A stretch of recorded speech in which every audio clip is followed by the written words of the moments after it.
paper and pens are... She gave it to us. Yeah, but they're back here, other people. And then you can just wave or something and Freya will bring them.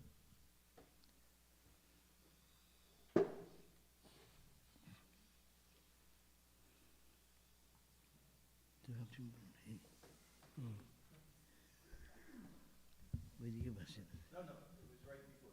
Okay. It's okay? No, I just saying for the microphone. Okay.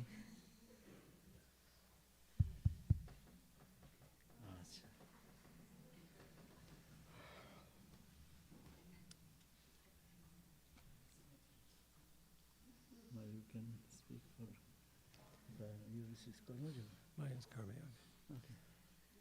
Okay. Well, good afternoon again.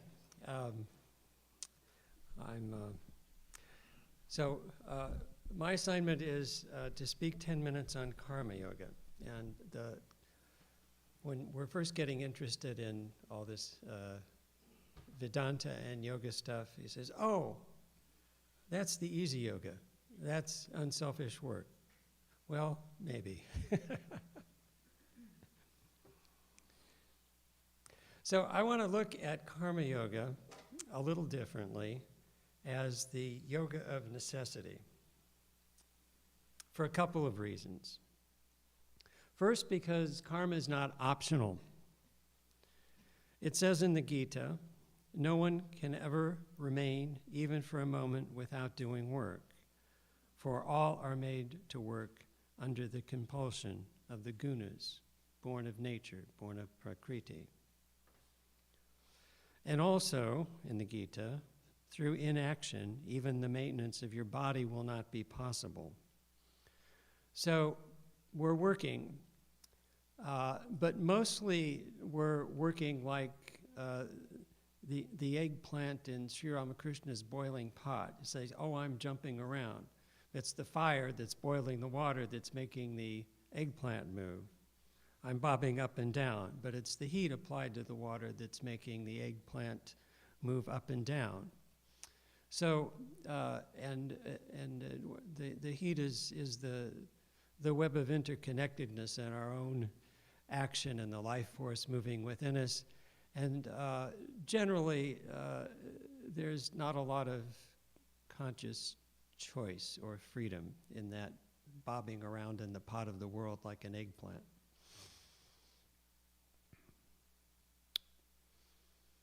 But, it doesn't take the Gita for us to realize that work is not optional.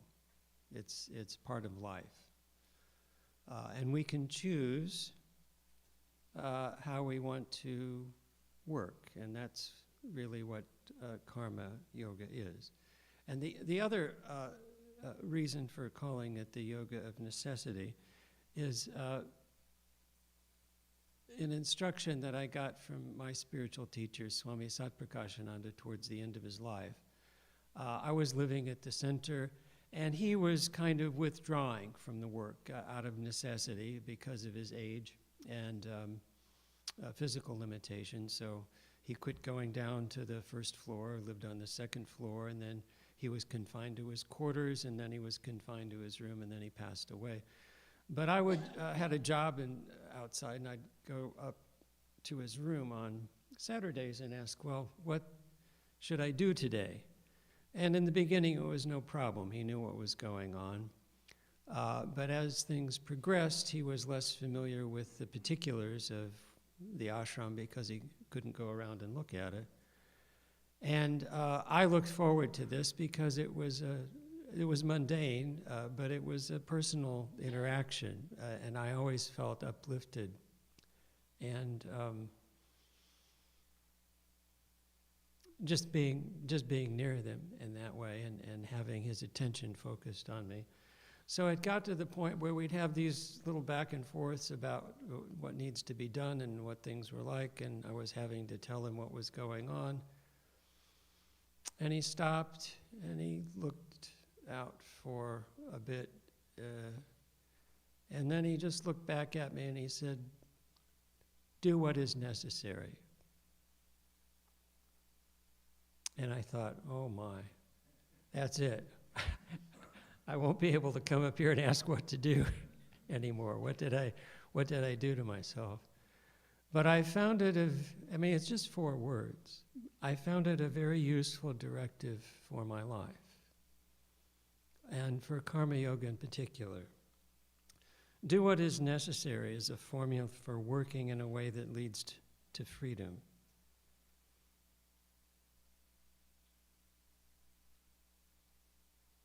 It's a useful guide for doing what needs doing in a proper manner without excess energy expenditure or unnecessary personal identification with the work. It's an effective way to take the ego out of the equation. Do what is necessary. It takes the high or low out of work. Do what is needed. So I want to talk about Karma Yoga in the time we have with respect to freedom.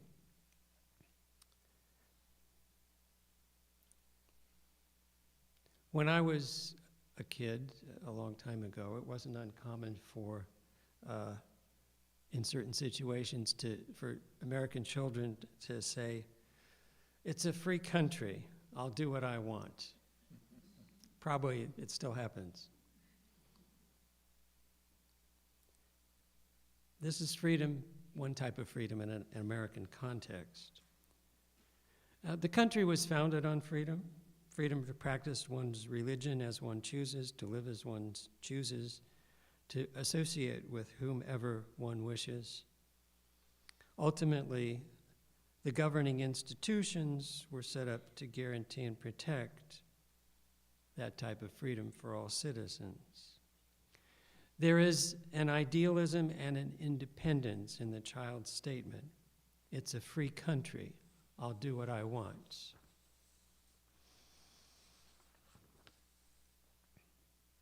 But I can do what I want also means that I will not do what I don't want to do.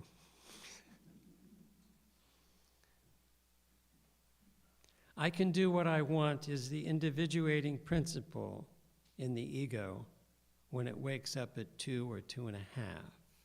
The child switches from calling himself what everyone else calls him to saying, from saying, John wants this or that, to saying, I want it. And the terrible twos start.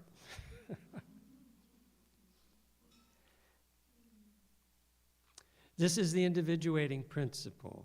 It can make us strong individuals, maybe rugged individuals. But what happens to 2 people who do what they want to do and avoid doing what they dislike when they get married? How will that marriage last? And if it does, what will happen to the children of that marriage? At some point between the age of 2 and marriage, I-ness should make way for we-ness. We-ness. I, as the center of the universe, that the ego, makes way for we-ness, mutual understanding, sacrifice, accommodation to others' needs, empathy, working together, and the understanding that we are renters, not owners. We may legally own things, but they're going to survive us. They're going to last a long time after our biological survival. And we're even renters in the tenements of our own bodies.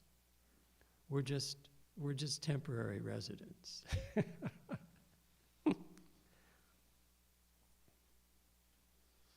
We-ness moves us towards sattva, toward what is called an integrated ego in the Western psychology, through which we can get what life has to offer. In Hindu terms, the 4 fruits of life: success, achievement, power, pleasure, fame. I left out moksha.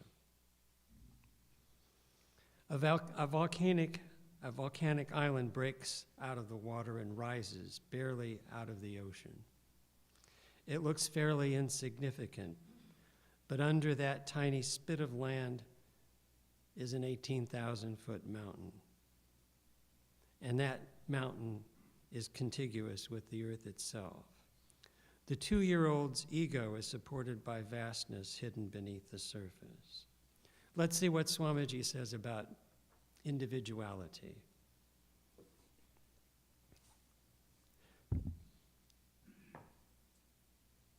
People would come up to him, and when he spoke about non-duality, Advaita, kind of scared, you know? When you think of it, back in those days, it was scary if people took it seriously.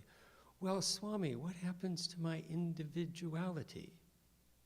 What about our individuality? And he'd sometimes say, oh, your individuality. Okay. This is a quotation. Those who attain their real individuality, which is infinite knowledge, infinite bliss, and become, what happens to them? They become free. They get moksha.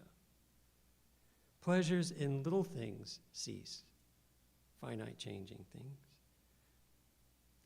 We are finding pleasure in this little body, in this little individuality. How much greater the pleasure when this whole universe is our body? Then is freedom attained.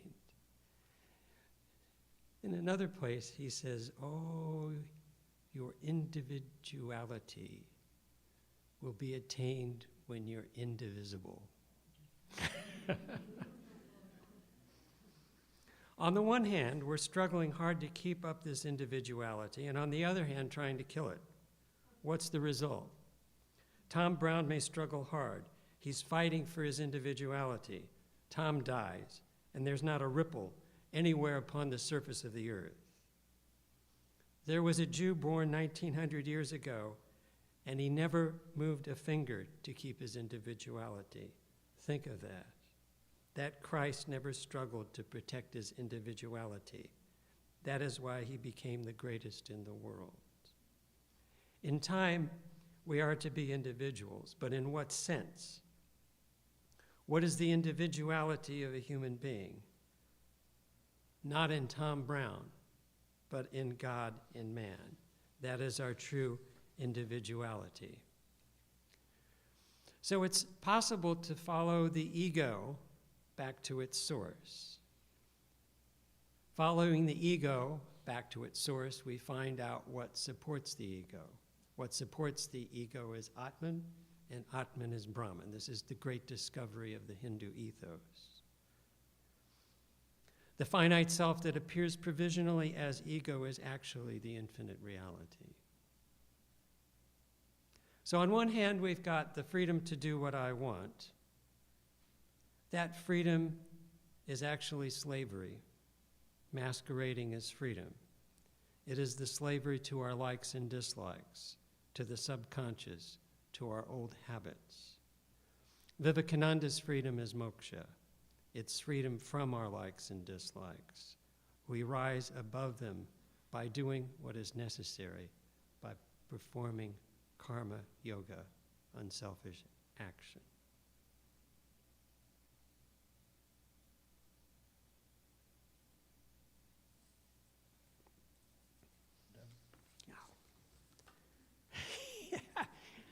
I ran out of paper, Swami. So he says to kill our ego, no? See? And real individuality.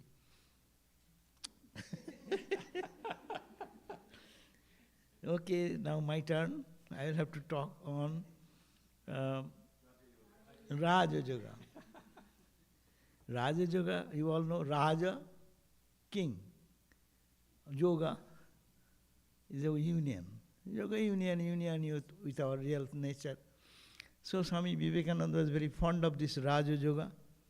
It is the Patanjali's, the sutras, the aphorisms, and understanding of the mind. We understand everything of the world, but we never study our own mind. And Patanjali was the greatest psychologist of the world ever born, have studied the mind from all corners, nooks and corners of life, that nothing is left out. He says our mind is a monkey. And mind jumps from one to the other object, and it is only hopping from one to the other and not getting satisfied anywhere. And he classified mind of 3 types: Kshipta, Vikshipta and Mudha. 3 states of mind we all have. Kshipta means jumping. And the jumping monkey has been fed with wine. And the wine-fed monkey has been bitten by the scorpion. So as is the jumping condition, that is also a condition of mind when it only jumps from one to the other.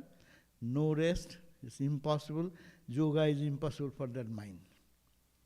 Then comes the mudha, vikshipta. Vikshipta is our mind. Mudha means dull. It's like a stone. You would say anything, it does not register. You hammer on the head, say, oh, what is this? And then goes to sleep. So, in this book, Nectar of Supreme Knowledge, you will find that Yoga Vasishta, he has described differently. He said there are different states of mind. Buddhi, he has said buddhi, the stone-like buddhi. Suppose you want to penetrate one nail into the stone and hammer it, what will happen? It will not go there. It will bend itself and come back this way. So that is the Mudha mind. It does not take anything. And if it takes anything, it will be taking the wrong thing. Explain it wrongly. Totally opposite. Mudha. And Vikshipta is that mind which occasionally becomes settled and occasionally jumps. Yoga is for that type of mind, and we belong to that category. Yoga is not possible for the Mudha mind or not for the Kshipta mind. Kappa mind. Kappa hobe na and Mudha boka hobe na. Big Kshipta, a little bit in between. So this is the state of mind. Why mind? Because he has explained in the previous talk, no, how mind controls the big muscles, no? Mind controls the brain controls the nervous system controls the muscles. Muscles can do everything in the physical movement of this. As he showed, 165 pounds, how he can move. That's a good example. So, mind moves everything. Now, this mind is because mind has a tremendous power. We can understand what a tremendous power mind has. Mind creates the whole universe. In our dream, we every day create the totally human universe. And you are the creator of the sun, moon, you are the creator of the road, you are the creator of the people, food, cooking, driving, everything mind can create. Individual mind. And this whole universe is cosmic mind, his play. I'm not going into that. Our question is that our mind is always distracted in this way, and it has the power, but it is not controlled. Mind is controlling us. The whole Raja Yoga says, you have to control your mind, master your mind, not control. Control is a bad term. Better you say, mastering my mind. Every day trying to master the mind. And mind goes to all the things excepting God. Why it will go to God, that's a different thing. God is all peace, all joy. Taking those parameters, the foundation, then it is the question how to put the mind there. That's why the Yoga Sutra starts with Yogaha, you all know, Chitta Vrittihi Nirodhaha. Yoga, what is yoga? Chitta Vritti, the ripples of the mind which jumping, how it can make pacified and no ripple. Suppose in the moonlit night we go to a lake and there is no wind and this lake is perfectly calm, and you see the full moon reflected, sparkling, and the light penetrates into the depth of the water, clean water. So you can see what is under the water also. Our mind, when it becomes that, that's why he says tada drashtu sarupya avasthanam. And that particular point, you are established in your swarupa, in your own divine nature, divine self. So this is the condition we are searching for. And that is the time when we really know who we are. That is in a time our mind become extremely clean. And neither it is Kipta, neither it is Mudha, neither it is Vikshipta. It is Niruddha. It has been calm and serene, no ripple. So what is inside, it reflects. So the whole science of spirituality is in bringing the mind in that condition. Why? Mind is Vikshipta, because it moves into the sense objects and gets distracted and distracted. That is not the problem, but it does not get satisfaction there. So he wants to find the joy, and Patanjali says, not in making more ripple, not making the monkey drink wine, Vishaya Sudha, and then bite with the insect biting, or the what is called scorpion biting. So, but the opposite way, how we can be peaceful. That's why whole sadhana is Patanjali dictates. And the science of this is called process of meditation. Swami Vivekananda said that mind has tremendous power, and mind can reveal all the secrets. The world is ready to open its secrets, Swami Vivekananda said, if we only know how to concentrate. Concentrate our mind, focus our mind, then the world will reveal all the discoveries, all the scientific data we are revealing, not to a distracted mind, by a concentrated mind. You go to the lab, people who are doing deep research, their mind is focused, they forget their food, they forget their timing when they get absorbed into it. So that is to find the truth of anything, we need a concentrated mind. And that concentrated mind, when it's focused on our own real nature, then it reveals our true nature and we become free from all suffering. Otherwise, mind creates klesha. Klesha means pain, pain-bearing obstacles. And 5 pain-bearing obstacles are there. So it is some are klishta, some are aklishta. Some brings joy, some brings suffering. But suffering is also suffering. Joy is also suffering, because it brings the opposites. Therefore, our struggle should be how we can make the mind peaceful. By how? They say by focusing. By focusing on to our chosen goal. And it may be, we can use that goal as saguna, sakara, like all the avatars, Rama, Krishna, Buddha, focusing on that divine nature of that made. Not thinking them as human being, but they're the manifestation of that Ishvara, the God himself. God descends. Beauty of avatar upasana is that God descends. God himself has come.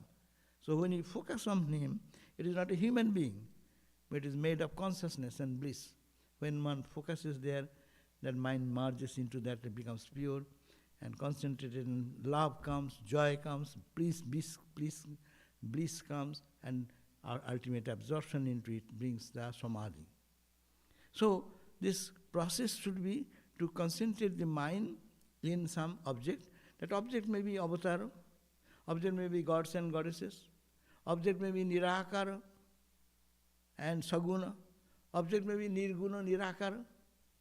That means object may be Brahman, the absolute, which is beyond time, space and causation.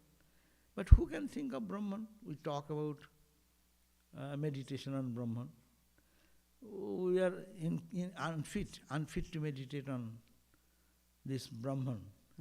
But we can try. That we can think that there is a reality, infinite, endless, beginningless. There is unfathomable. Everywhere it is and all pervading. How much your mind can run, let it go and find out. You can concentrate on that. Or your mind likes some saguna form, you take that, but take anything, your object of meditation, which is pure, and then focus on that. And then gradually, the mind when concentrated, it penetrates into it and it reveals its own secret inside. So whole study of Vedanta, Raja Yoga, is to just concentrate and focus into the one idea and through that idea entering into that one absolute unchanging reality which Vedanta teaches. The nirvikalpa samadhi will be the ultimate goal, but it can bring all types of absorption. It is samadhi of different grades, Patanjali has said. It is a different depth of meditation. So this is very practical, because we always know that our mind brings joy, mind brings suffering. In the Upanishads we read, Manaeva manushyanang karanang bandhamakshayo. Manaeva, mind is the only tool. And that is the cause of our bondage. That is the cause of our freedom. Molinaman, Asuddhaman, that binds us and takes us to the world. And pure mind that leads us to light and illumination, that makes us free. So our mind, same mind is not two.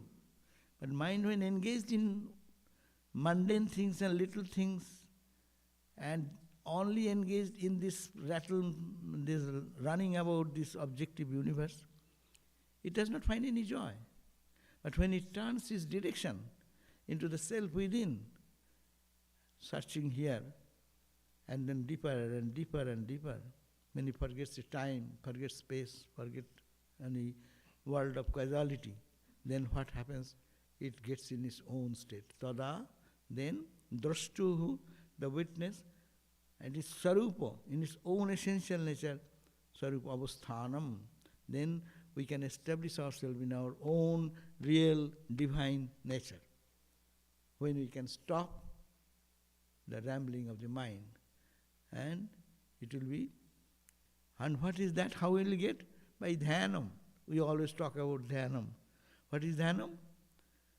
Tatra prati ekotanata dhyanam. Tatra prati, towards that. That is your subject. What is your thought? You decide. It is Rama, it is Krishna, it is light, it is illumination, it is some infinite ocean or sky, or whatever the way you think, Saguna, Nirguna, Sakara, Nirakara, whatever aspect of God you start with.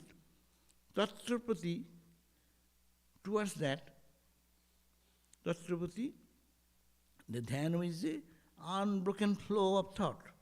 One thought of Ramakrishna, another thought of Ramakrishna. Third thought of Ramakrishna, fourth thought of Ramakrishna. Unbroken flow, like pouring oil from one pot to the other pot, as it flows continuously. That is called dhyanam, tatrapati ekotanota.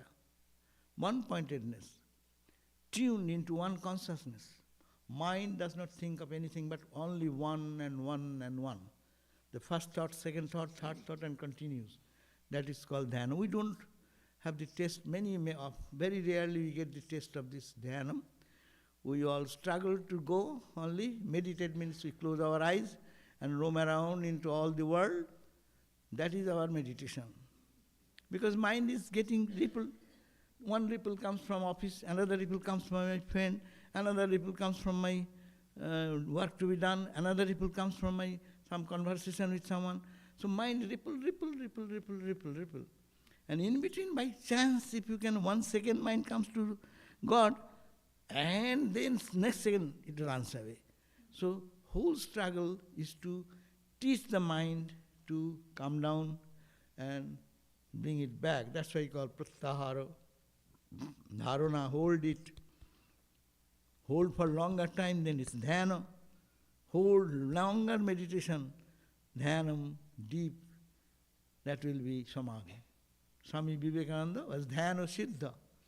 He was adept in meditation. In his childhood, you know that story, when he was a young boy, and one snake came, and the snake was rattling here, and all boys ran away. But he is so deep in samadhi, he does not know anything about the snake at all. So that means such a concentration that the snake will be running over your body. You will be unaware. This is how much he has concentrated the mind deep into the object of meditation, that you forget time, space, causation, etc. So whole Raja Yoga teaches us, mind, mastering the mind, and how we can really practice every day. And it is more scientific because Swami Vivekananda emphasized it, because he said, he wrote himself the commentary of this Raja Yoga, no? That is, as a very important from that perspective, that he knew that it is very logical, conclusive, like a science. You can test it, you can verify it. Like Maharaj said, Raja Maharaj, follow these instructions of meditation. If it does not happen, then what? Come and give me a slap. He challenged all of us, all the whole world, forever. Follow this. That is called science. That is Raja Yoga. It is not talk, it is not hope, it is not faith, it is not belief. You do this and you will get it. But do we do that? We complain that we are 20 years meditation. I am doing how much you know? 60 years. I am japa, I am doing 60 years japa. But what japa you did? It indicates in your life, no? That means we do not have mastered the mind or watched how the functionality of the mind goes on, how it gets distracted, how it can be controlled, mastered, and put into such a practice that inner truth will reveal in us. So that is whole process of Raja Yoga, and it is very scientific. If we follow these steps, then we get the result. So this is the, in sum and substance, what we mean by Raja Yoga. Okay? More is there, but I am just...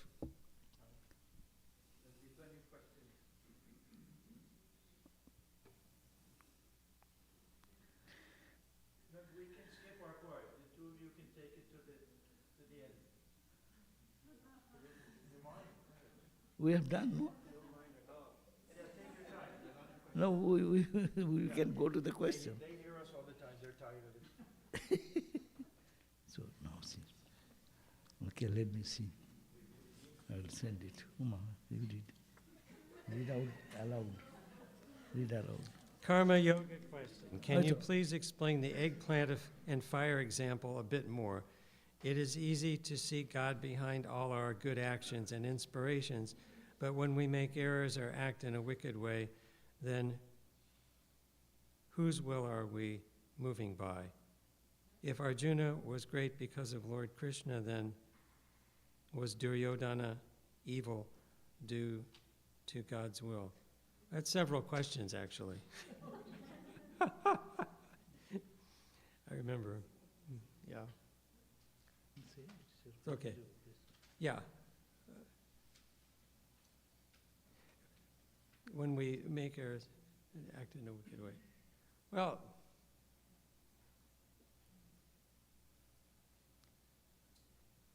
you know, most actions are mixed. They're partly good or partly bad. So, and it's because we're partly good and partly bad, and the world is a mixture of this duality. So to get beyond it, really we have to take the elevator. You know, we have to aim higher. So that's the whole point of karma yoga. It's getting us to the point where we're beyond good and evil. And all these questions don't seem so relevant. That's my answer. You can also answer Maharaj if you No. like to just go to the I didn't hear the question. It's several questions. You go ahead, Swami. Okay. Yeah. I got another good question. Let's say we talk about 4 yogas. The question is, our Swamiji had thought about Advaita Vedanta well and convinced me all is Maya. And I go to ISKCON and then they will say some demonic fantastic fanatic killed our bodies, but those Mayavadis killed Krishna himself. That's also true. Some say, I got confused and talked to a yogi. Yogi will say, leave all useless talks and rituals, raise your kundalini to the head. And why the Hindus are so complex? Very good question. I appreciate it. And no one is wrong. No one is wrong. Everyone is telling right. considering his own mental state and the path he is following. Yogis, naturally yogis will follow one path. See, as we said, concentrate on God. And what's the use of talking this, that?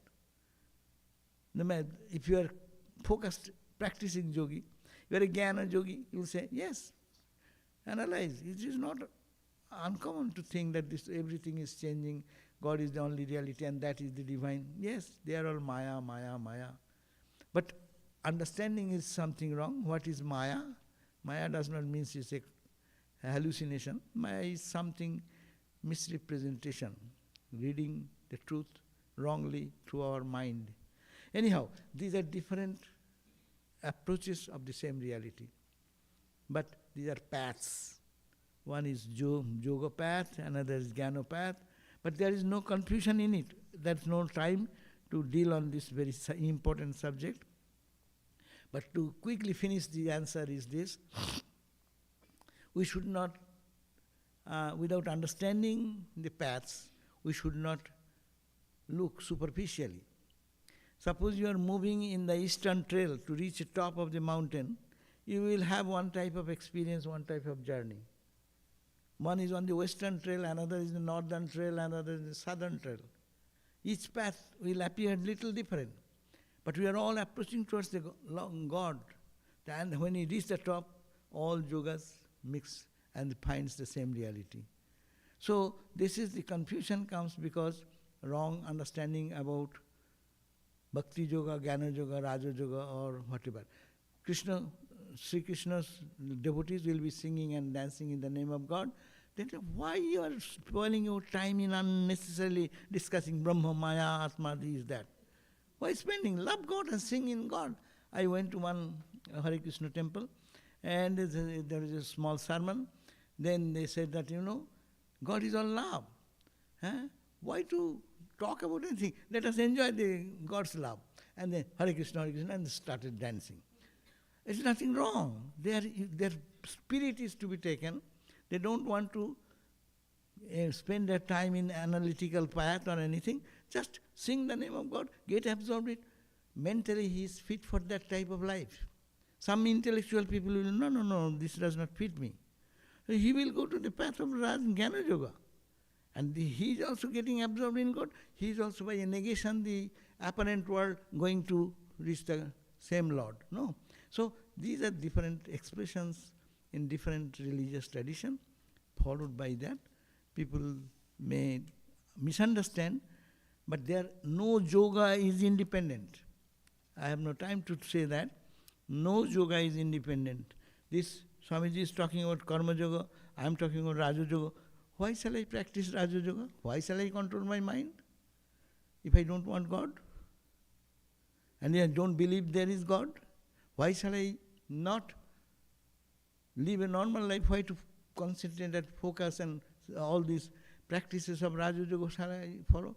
I have love, that's why I do it. I know God is the ultimate, that's why I am focusing on God. Jnana yoga. Bhakti yoga, yes. Bhakti yoga is the love. Jnana yoga is the analysis. God is the ultimate truth that I am doing. And then jnana karma. Karma yoga, I do all service for the Lord I am doing. So, there's no yoga is independent. You take sincerely one path, all will follow. I read Swami Premishananda Swami's so many lectures, I know letters. We have the book here. This confusion will go away. Thank you. Now you see what is this. Okay. In the interest of making decisions about action, please speak about how to follow the self that is in all things. I suspect mind does not discriminate well what is necessary. Speak about how to.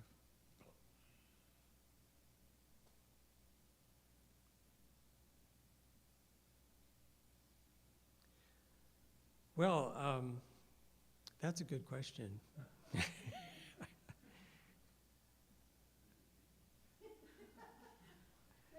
Yeah.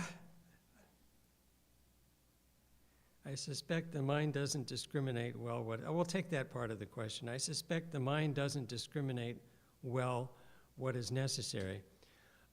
Well, it depends on, it's situational.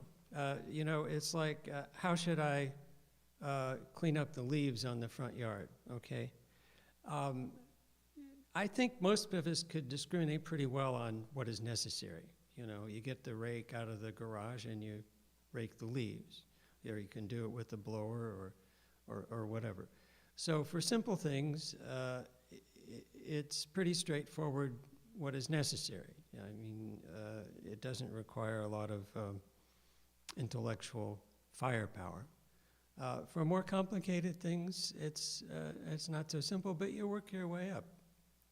You start where you can manage, and you take harder things, and you work up your skills and your discrimination, and you just keep going. That's life. And if you don't discriminate well now, and you keep working at it, you'll discriminate better. No problem. You just have to keep at it. Persistence.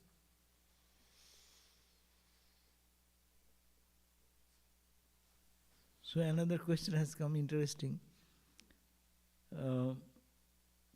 The contribution of all the Swamis in their lectures. Some gives one type of peaceful energy, someone gives some different type of energy. Why this is?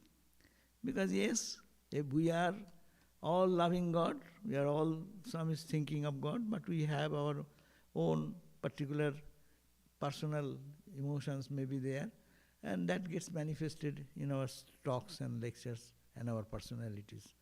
But central point is loving God. It's everyone expresses it indifferently, and that is very natural.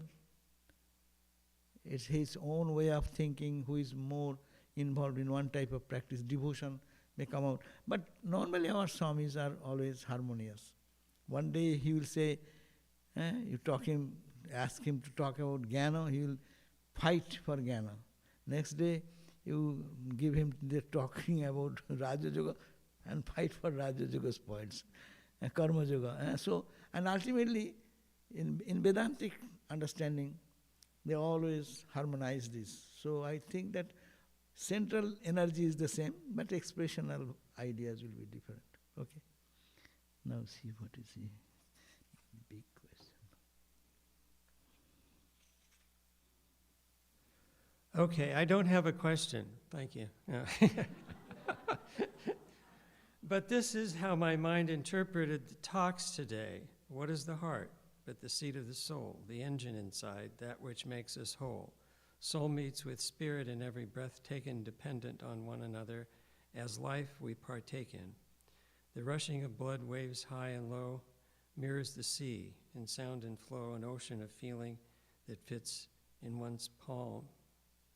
Veins branching out as rivers carry on the estuary of mind, a rush of blood to the head, because without a heart the intellect is dead.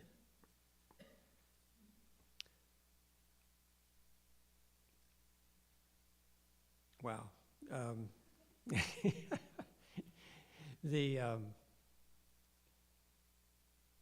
Well, heart usually symbolizes the emotion, and the head usually symbolizes the intellect. And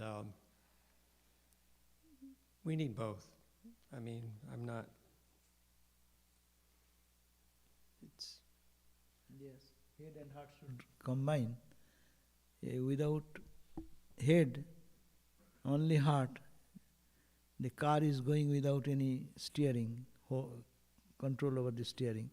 Your gas pressure is high, and the car is moving fast. Which direction it is going, it does not know. And you have only control of your wheel,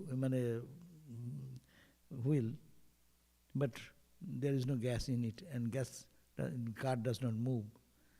But Swami Vivekananda says that when there is a conflict between head and heart, take your heart. Heart is the feeling center, sense of feeling. We feel our emotions, our experiences, our joys, our suffering. So that's why we meditate in the heart. What the question was that? What? I don't have a question. No. No, that was the beginning. So it is for karma yoga.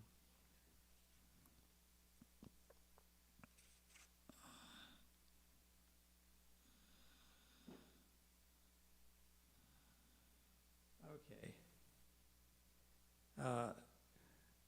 As karma yoga, as a karma yoga and a karma yogi, is it always good to start with the work and think about work and not about Raja Yoga or other yogas? Does that make sense?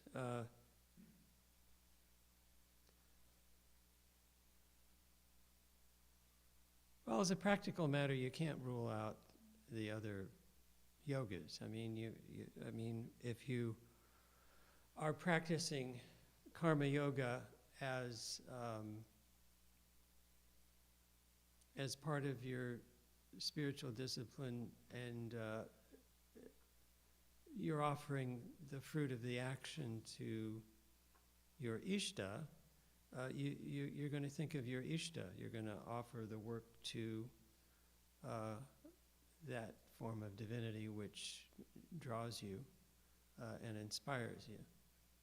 And if you're practicing karma yoga as a jnani, watching the gunas attach themselves to gunas, then you're trying to back up towards the witness consciousness. So whether you're oriented more towards bhakti or jnana, when you're doing karma, that will influence how that karma is conceived of and performed. And then there's another aspect of karma yoga. Vivekananda says that karma yoga can be a separate path to God.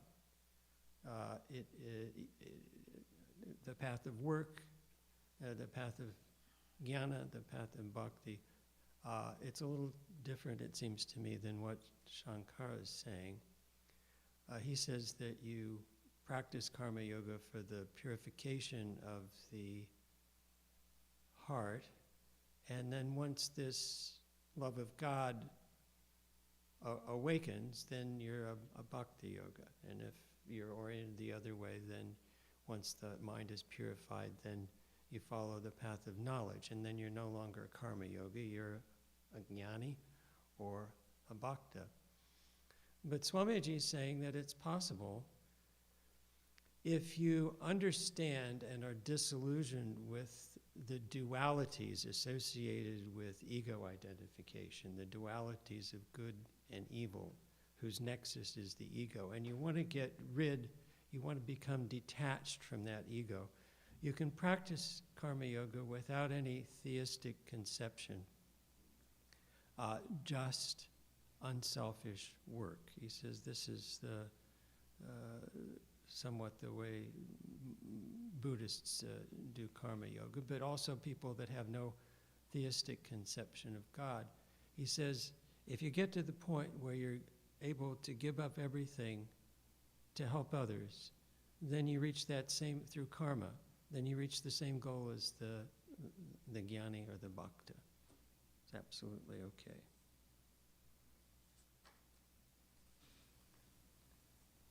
One question is here.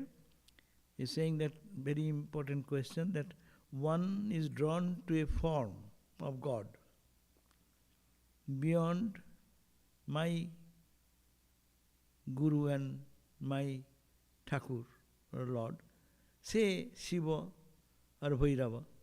How must I reconcile who I pray to and visualize?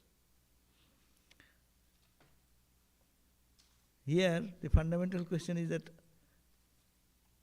Shiva, Bhairava, your Thakur, your Guru, they are all separate. Yes, it's the ignorant mind thinking they are all separate. But we have to take Vedantic background. Ramakrishna said, keep the knowledge of Advaita in your in your cloth, end of the cloth, tie it, and they do whatever you like.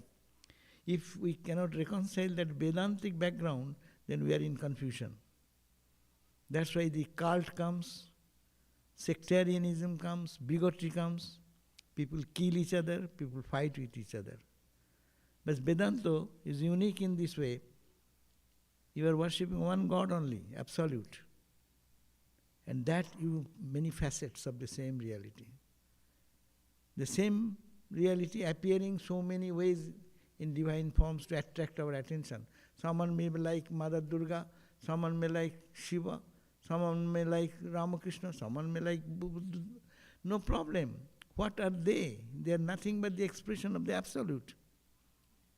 So this reconciliation is very necessary in our spiritual life, that we feel that who is worshipping Shiva, he will go to some other place, and you are worshipping Krishna, you will go to the another place.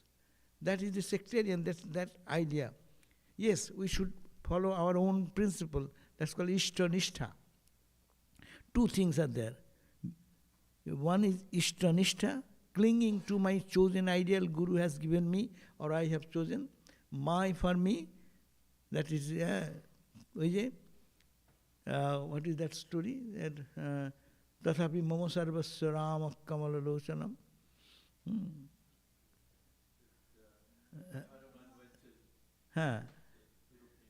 Say, when Srinathe, Janakinathe, Aveda Paramatmani, Tathapi Mama Sarvasya Rama Kamalalochana. I like Rama. Hanumanji says, my God is Rama. I know Srinath. Sri means Malakhi, Natha means Lord Narayana, Srinatha. And Janaki Natha, Janaki's husband, Ramchandra. I know they are Aveda. And in what sense? Not as manifestation. Here is the response of this question. They are not separate. Paramatmane. They are all Paramatman. One is Vishnu. They are Sri Lakshmipati. Lakshmi's husband. And here the same Lord has come as Rama and Ma Janaki. I know they are all same. But my Ishta is Rama. Tathapi mama sarvasya. My everything. I cannot think of anything but only Rama. Rama Kamalalochana. Kamalalochana Ram, that is my object of meditation. It is not hating anyone. Understanding this uniqueness. And the food, so many dishes are given. You go to the, what you call, restaurant. What they give you first? Appetizer, and then a chaat. And you start thinking, what shall you eat? I am thinking, what shall I eat? But we all went to appetite, fill up our tummy, and to get energy, no? Why are you selecting one item and am I selecting? Should we fight? Hey, you should not take the soup. You should take this. Hey, you are to stop this. This is fight. No. It is all bringing the same energy. Think about the philosophy of it. So Bhairava will not contradict with my Rama. My Krishna will not be conflicted and be thrown away. I love, and Ramakrishna gave the solution. A lady is married to a husband's house. So he goes and everyone relationship, mother-in-law, father-in-law, sister-in-law, this, that, everything is there. But his relationship is more with her husband. That's why I say that's a special, I love this form. For me it is Rama, for me it is Krishna. But I love everyone. You should not hate anyone, or it will not be contradicting with, rather it will increase. It is side dish. Main dish, side dish. People don't eat only main dish, only rice. People say, what do you eat today? In Bengal they say, dal bhat khayesi. Rice and dal. Arey, you ate only rice and dal.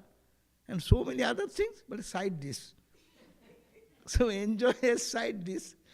It will enhance our meditation and spiritual life rather than discarding. Okay? Thank you. Now see. Okay. As I understand that soul is an energy that goes from one life to another life. How karma binds with this energy? Oh, that's a good question.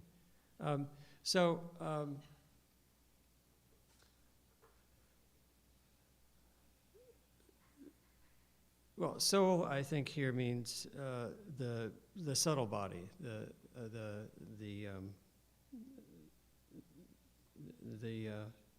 index body that goes from one life to another life, and how karma binds with this energy. Well, the only thing we take with us when we leave the body is our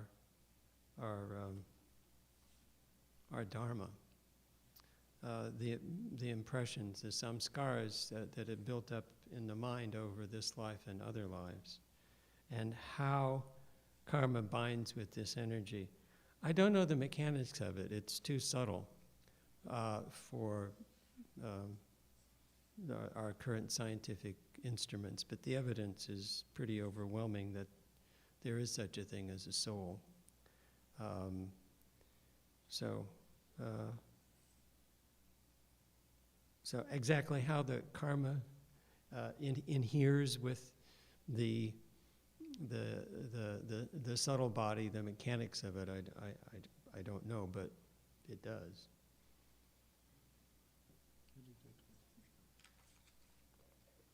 I understand that soul is an energy.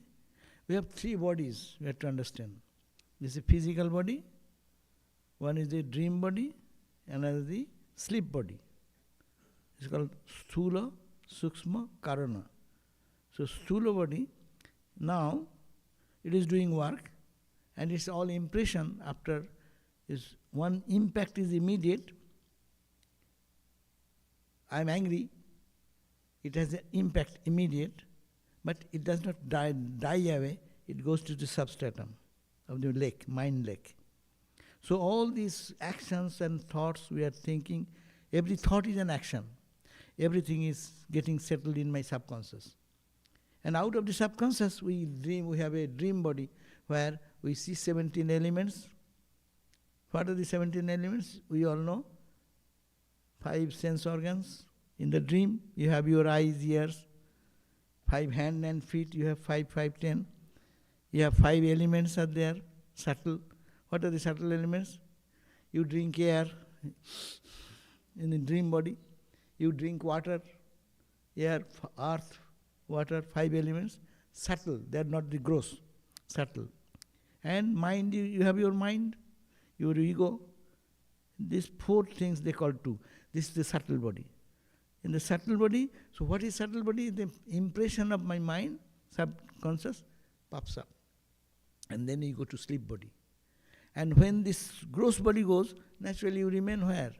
You must have to remain in the subtle body. And that subtle body again wants another body where to come in. That's the Upanishad says. Unfinished desire, to finish that they come. So it continues. That is the belief that that is the way our impulses, our desires, unfulfilled desires, pushes us to have another birth. And the subtle body then enters into another gross body again. That is the way we are reborn again. Here is one question. Ramakrishna said that souls will be liberated one day. Someone's hunger will be finished by 6 a.m., some will be noontime, someone will be in the afternoon. So where do I stand? That only you can say and God can say. But we need not have to worry about that, where I stand. Rather our effort would be start now. Think now. When the hunger will come, we need not to wait. After 10 years it will come. Let me finish my other works and then I will have it after 10 years. No. If I am hungry, if I want peace, let me start now. So that afternoon hunger may come earlier. So don't worry about that, when it will come, but let it start. I think that is the response. Another question, that similarly, the soul will be liberated one day. How to keep mind clean, staying in samsara. Yeah, thinking of God. Take the name of the Lord, chant the name of the Lord, and His glories unceasingly word. Thakur said that Swamiji was singing a song all the time, like he think of God all the time. And Thakur jokingly said, why are you saying all the day, say in the morning and evening? But God's name is to be taken whole day, whole night, all the time. That's why Holy Mother suggested do japa, japa, japa, japa. Practice ajapa, mental japa. And whenever we are doing the japa, it has this impact. We may feel it, we may not feel it. I give the example all the time, so time is up.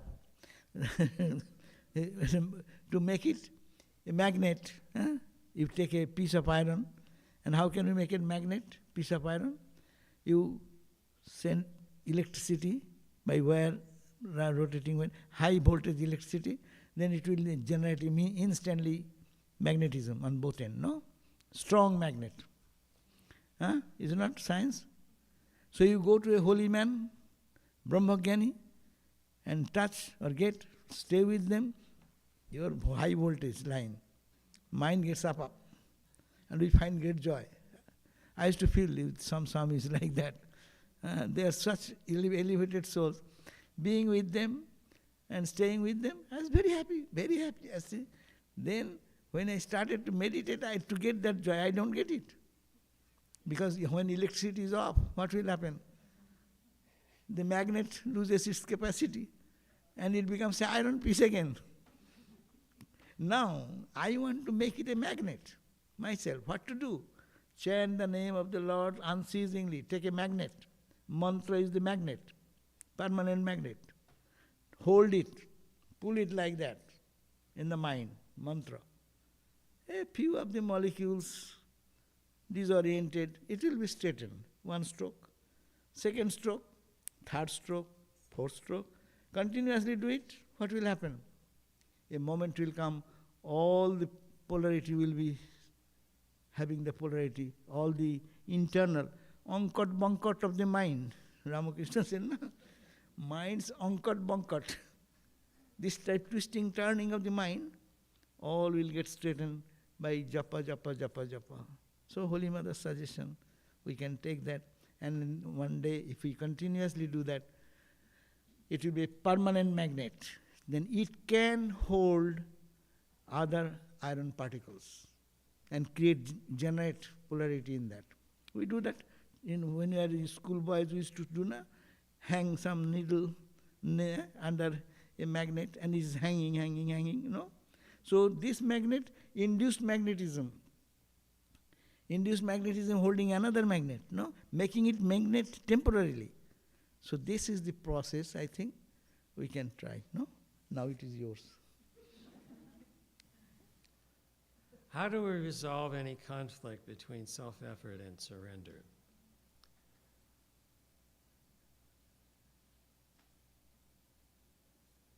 Well, we have to do our best. That's self-effort.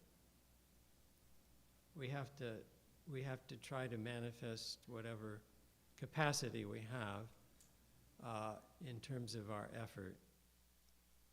And when we've done what we can, as best we can, then the rest is in God's hands. Then we surrender. So they go hand in hand. But the important point is to get the mind so that it's moving in one direction, so that we can focus our energy on whatever task is at hand. So they go together naturally. We can't really surrender unless we've done our best.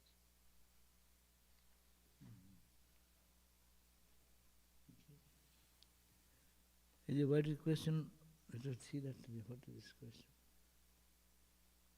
How to run a family with every member on his or her own level of I-ness. Is this a mother's question?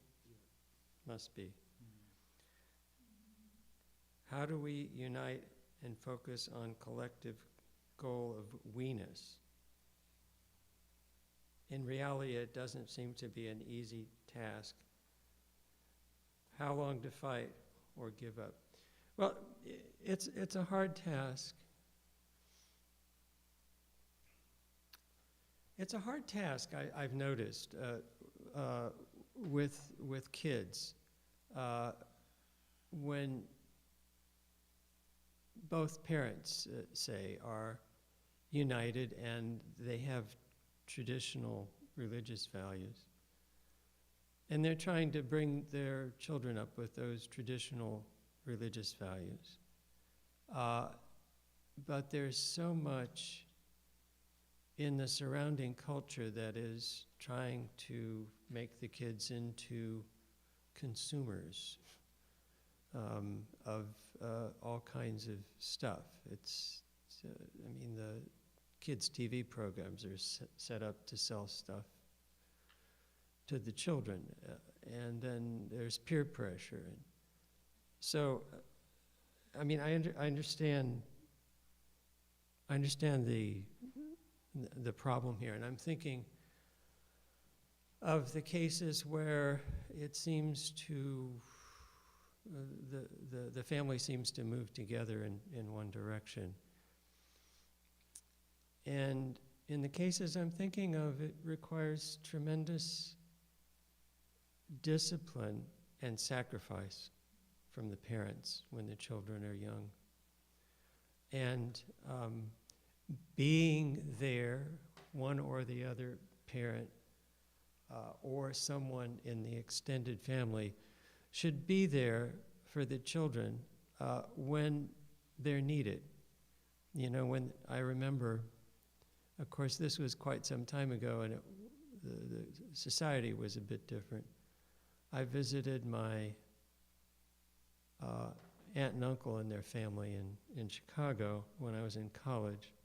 And my cousins were younger, and they were in like late grade school and middle school. And Mom would be sitting at the kitchen table, and one kid would come home, and they'd come through the door, and they'd sit down across from Mom, and they would go through their whole day at school.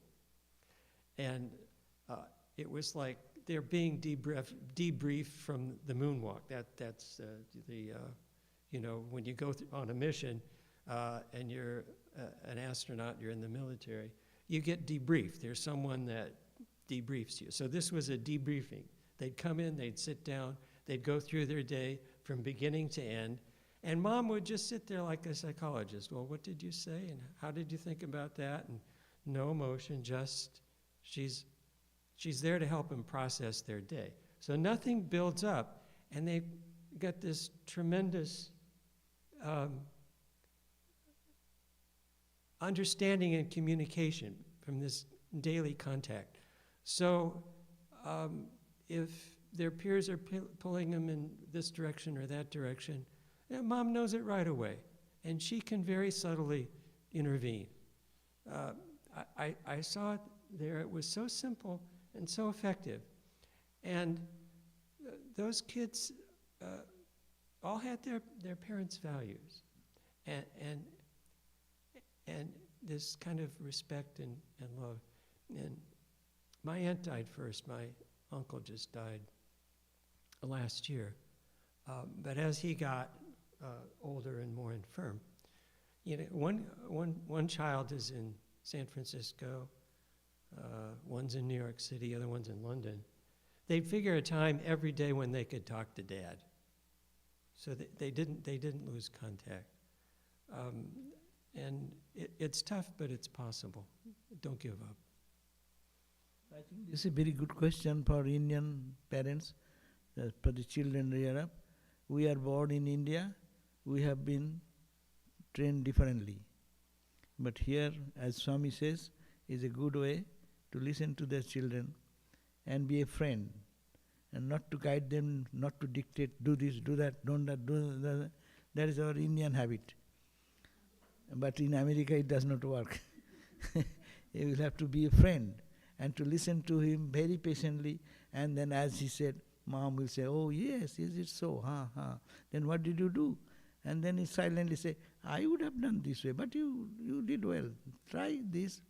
And to make them responsible for their all actions. That is the way the children can be helped. That's one point. And the major question was that how to bring harmony in the home. It's very difficult, but if we are all centered around God, then it is much easier, because there we reconcile everything. We may be different, but when we think of God, we become united. And we have to, as Swami says, patience, perseverance, and taking at this, trying to be an ideal. In our art, in India we have seen how our mother, grandmother, when they were young, how they had to adjust themselves with such difficult environment, With everyone different, but they have to adjust, and that's why they become wonderful examples before us. And as you were saying, that they should be our ideal example before. There's another, listening to you, somebody came up with something else popped up, is that children understand important things. They understand the mood in which their parents live. They understand their values. Even before they have the verbal skills to articulate it. They understand very well. And they understand when they're loved. And when they get to the age where they're faced with a lot of temptation, and they have these choices to make that might not, they can do things that really won't be in their own self-interest or benefit. If they have that very secure relationship with their family and their extended family, something will come in at some point and say, if I do that and my parents find out about it, they'll be very hurt. They'll be hurt, and they won't do it. And also to give them the freedom, even if they do mistake. But like a friend telling, this is my idea, I would have done this way, and I love you. You now take your responsibility. You do decide what is good for you. To give the liberty, freedom, and the love. It is a loving concern. I love you, I want you to be best, but it is up to you. You decide what path. This is growing. That's why our Chanakya sloka, I quote it all the time. What will be very similar to this, when Chanakya said long back, Lalayat Panchavarshani. A child, when he's up to small kid, up to 5 years, Lalayat. Give them love, give them affection, total. There is nothing to say anything. Don't scold, don't do anything. Dasavarshani Tadayat. So 5 plus 10, that means 15. In those days of Chanakya, he says up to 15, Tadan. Hey, don't do that. Don't go there. But now don't say that up to 15. It will be maybe 10 or 11 is enough. That's all you can get away with. That much. And otherwise what will happen? This child will gradually grow anger with mom and dad and this and that. And as soon as they get to the high school, boom, they try to disconnect with mom and dad. So therefore, our scripture says, Das prapte tu shodase varshe.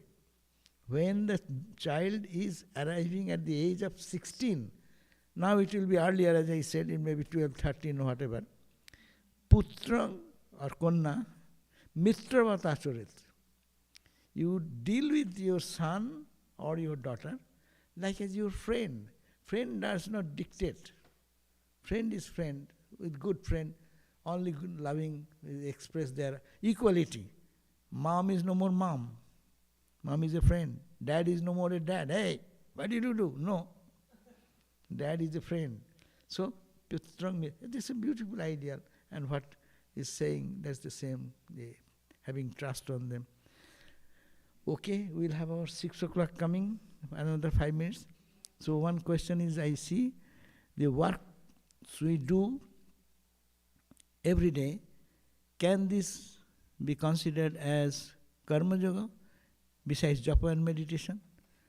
Yes, every karma is karma yoga. What is karma yoga? What is karma bhoga? Karma yoga is that when after doing the karma I feel fresh. I did something. And karma bhoga is that, oh my God, I did it. Oh my God, what a terrible thing. No? That is a karma bhoga. So we want to do karma yoga. How to do that? Only one thing. As he started this, whatever comes, do your best. Think that you are doing for God, we are doing for God. I am privileged to do that. Don't do it grudge. What has come before me, I'll have to do it. And God has sent for me. And I'm happy to serve this because it is service to God. Karma done for God is karma yoga. Karma done for my ego satisfaction or pleasing you or pleasing that is a karma bhoga. So simple thing is that karma yoga will release us from all bondage. Only if we don't keep any some string attached to it. That's why karma, what are you doing? Yes, whole Ramakrishna mission is doing karma. All the sadhus, I give this example again and again. See, go to our headquarters, you find the swamis are working in the office, accounting. She is going to the bank and deposit money, bring back and this and that. As you do any accounts officer, cash register, you keep the cashier. We do the same thing. Someone is looking at the garden. Someone is going for purchasing the groceries. Someone is engaged in giving talks, lectures, universities. Every work, any work coming, we are taught to think that you are doing for God. So if we think that it is for the pleasure of God we are doing, so every karma becomes niskama karma. Every karma becomes a worship. And Swamiji's karma yoga, if we read, then they will find beautiful expressions of this thing. Every karma, there is no good karma, bad karma. It is equal. Our sadhus are really trained that way. Say, 1 month in our training center, a brahmachari will be given the manager's work, or given to clean the shrine room, Thakur's shrine, where Thakur's relics are there, to mop the floor and everything. Oh my God, if you enter there, it's a high spiritual vibration. Next day he will be given to clean all the toilets of the brahmacharis. You have to take same. You cannot say this is higher, this is lower. That means anything that I am serving God and His children, that makes its karma is easily. Yes, we can do that. And apart from japa and meditation, that can help us. We have finished anyway.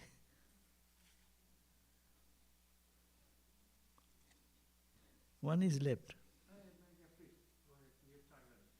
Karma yoga cannot be done without jnana yoga. Am I correct? Karma yoga cannot be done without jnana yoga. Yes, if you say jnana means what? Analysis, discrimination, considering pros and cons.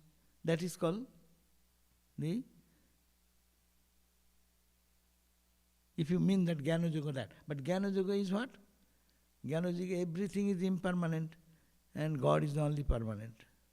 So if you say jnana yoga that way, you may be disinterested in karma.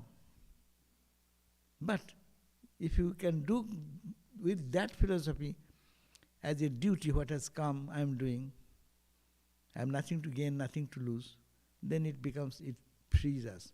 So jnana yoga is called practical Vedanta.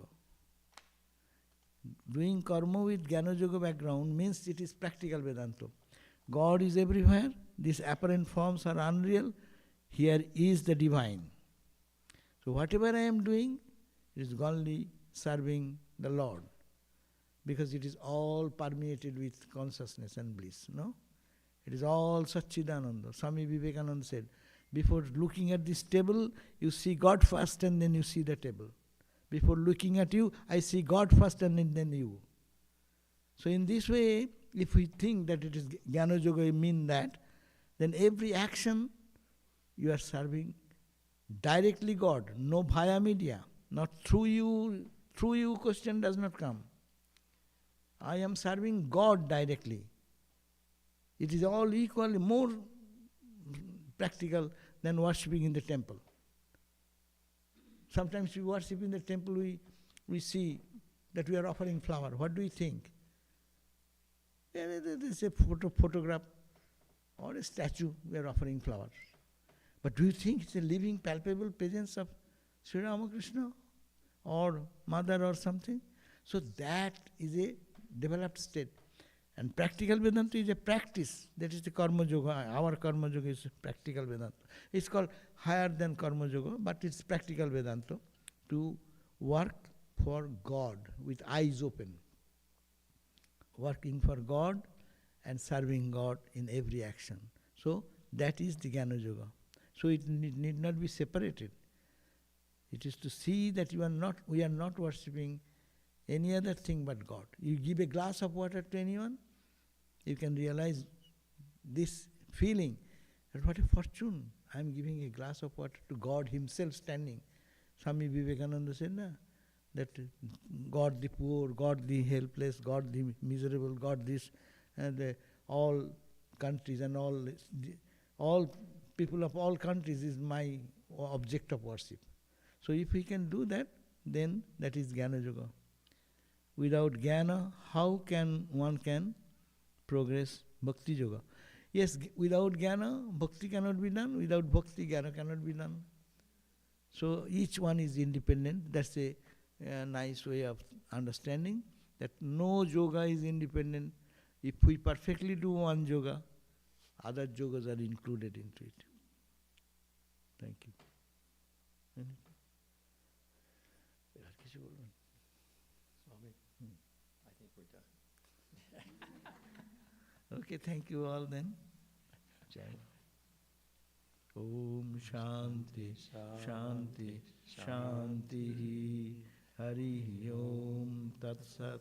Sri Ramakrishna Arpanamastu.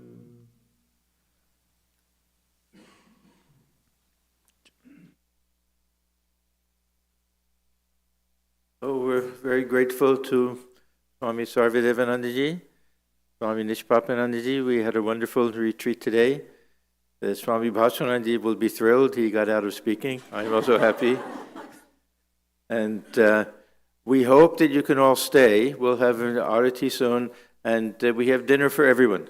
Dal bhat and side dishes, both.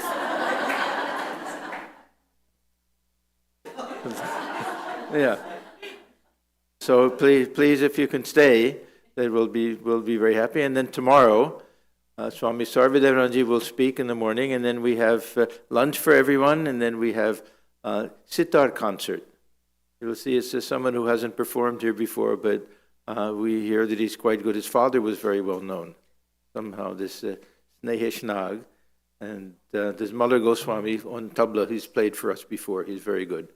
So we hope you can all come, and it's really been a wonderful weekend, very special, and we're very grateful for all of you who attended and for all of you who did so much work, and all the cooking and cleaning and arranging and singing and everything. That really a tremendous amount of work that goes into it. So we're very grateful to everyone for that. So. Because music team also, but I'm talking cooking. How they manage suddenly so many people and they can manage within quick, supply everyone food. That's their special skill, magic. Thank you all. Delicious also. Delicious also. Yeah. So Arati will be at 6:30, another 25 minutes.